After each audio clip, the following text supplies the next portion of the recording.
2015 সালে 20 ফেব্রুয়ারি ত্রিপাক্ষিক চুক্তিতে চা শ্রমিকদের ন্যূনতম মজুরি নির্ধারণের সিদ্ধান্ত হয়েছিল। তবে তার 10 বছর পরও তা বাস্তবায়িত হলো না। এরই প্রতিবাদে আগামী 20 ফেব্রুয়ারি এক বৃহত্তর আন্দোলনের ডাক দিয়েছে চা বাগান মজদুর ইউনিয়নের সদস্যরা।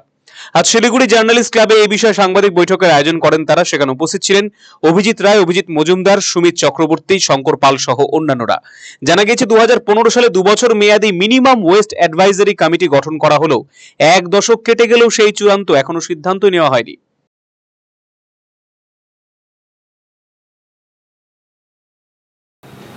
আমাদের উত্তরবঙ্গের চা শিল্প, যার উপরে সমগ্র অর্থনীতিটা নির্ভর করে, সেই চা শিল্পের শ্রমিকদের সাধারণভাবে অবস্থাটা দিন দিন আরও খারাপ হচ্ছে।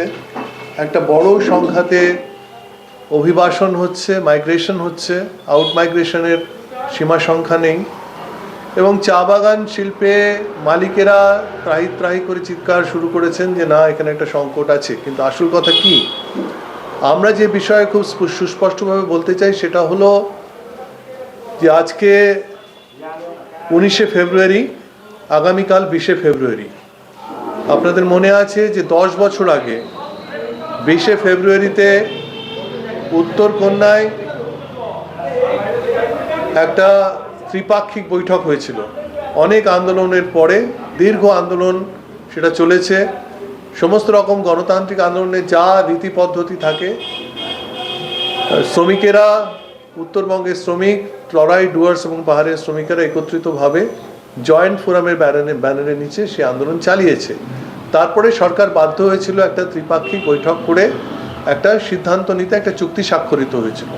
সেই চুক্তিতে সুস্পষ্টভাবে বলা ছিল যে ওই মিটিংয়ে একটা অ্যাডভাইজারি কমিটি তৈরি হয়, একটা উপদেষ্টা কমিটি তৈরি হলো, যার মধ্যে একটা অংশে মালিক পক্ষের যারা প্রতিনিধি, শ্রমিকদের প্রতিনিধি এবং রাজ্য সরকারের প্রতিনিধি, অর্থাৎ শ্রম দপ্তরের প্রতিনিধিটা, তারা বলেছিলেন এবং চুক্তিতে সেটা লেখা আছে যে আগামী 6 মাসের মধ্যে এই অ্যাডভাইজারি কমিটি তারা আলোচনা করে পশ্চিমবঙ্গে প্রথমবার তারা ন্যূনতম মজুরি কাঠামোটা রাজ্য সরকার ঘোষণা করবেন।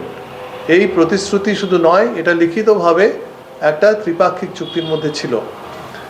উত্তরবঙ্গের চা বাগানের ইতিহাস, সেটা আসামের পরপরই, সেটা প্রায় 170 বছরের ইতিহাস। এবং এই চা শিল্পটা হচ্ছে একটা শিডিউলড এমপ্লয়মেন্ট, অর্থাৎ যেখানে ন্যূনতম মজুরি করতেই হবে।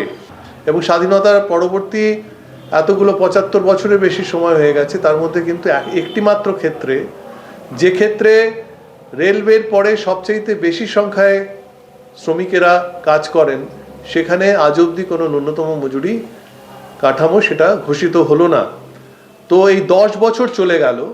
আমরা এই 10 বছরকে বলছি যে রাজ্য সরকারের প্রতারণা তারা করলেন, প্রতারণার 1 দশক।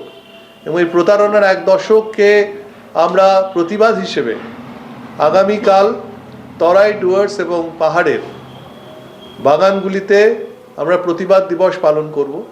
সেখানে শ্রমিকেরা কালো ব্যাজ তারা পরিধান করবেন, তারা পরবেন। আমরা মনে করি যে রাজ্য সরকারকে একটা সুস্পষ্টভাবে কিছু বলতে হবে। 10 বছর ধরে টালবাহানা তারা চালিয়ে গেলেন এবং বিশেষ করে শ্রমমন্ত্রী তারা ওই সব কিছুকেই আটকে রাখছেন। শ্রমিকদের পক্ষ থেকে তার যেভাবে আমরা যে মান তৈরি করা আছে, যে হিসেব নিকেশের মধ্যে দিয়ে ন্যূনতম মজুরি ঠিক করা হয়, শ্রমিক পক্ষ বা যে জয়েন্ট ফোরামের পক্ষ থেকে এটা আমরা বহু বছর আগে, অর্থাৎ 2017 সালেই কিন্তু 2015 চুক্তি স্বাক্ষরিত হলো, 2 বছরের মাথায় আমরা সেটা দিয়েছিলাম। মালিক পক্ষ শোনা গেছে যে তারা তাদের একটা ক্যালকুলেশন সেটা রাজ্য সরকারের হাতে দিয়েছেন, কিন্তু শ্রমমন্ত্রী সেটাকে আটকে রেখেছেন এবং বারবার বিভিন্ন ত্রিপাক্ষিক বৈঠক বা দ্বিপাক্ষিক বৈঠকের মধ্যেও বারবার তিনি বলেছেন যে আমাদের হাতে কোনো কাগজপত্র আসেনি, যেটা সর্বৈব একটা মিথ্যে কথা। চা শ্রমিকদের যে জীবন এবং জীবিকার প্রশ্নটা রয়ে গেছে, এখানে যাতে চা শিল্প বাঁচে, চা শ্রমিকেরা বাঁচেন, তার জন্য যা যা করার রাজ্য সরকারের পক্ষ থেকে, রাজ্য সরকার শুধুমাত্র ধোঁকাবাজি করে চালিয়ে দিতে পারেন না। তাদের যে দায়িত্ব আছে সেই দায়িত্ব পালন করার জন্য তাদের এগিয়ে আসতে হবে। না হলে কিন্তু চা শ্রমিক এবং সেই সঙ্গে সঙ্গে আমরা অ্যাপিল করছি যে সাধারণভাবে উত্তরবঙ্গের যে জনসমাজ রয়েছে, নাগরিক সমাজ রয়েছে, তারা বিভিন্ন পর্যায়ে বিগত 10 বছর বেশি সময় ধরে এই আন্দোলনগুলোর পাশে থেকেছেন বা অংশগ্রহণ করেছেন। আমরা সাংবাদিক বন্ধুদের মাধ্যমে তাদের কাছেও একটা বার্তা পৌঁছতে চাই যে আসুন আমরা সকলে মিলে রাজ্য সরকারকে বাধ্য করি যে চা শিল্পে ন্যূনতম মজুরি কাঠামো ঘোষণা করা।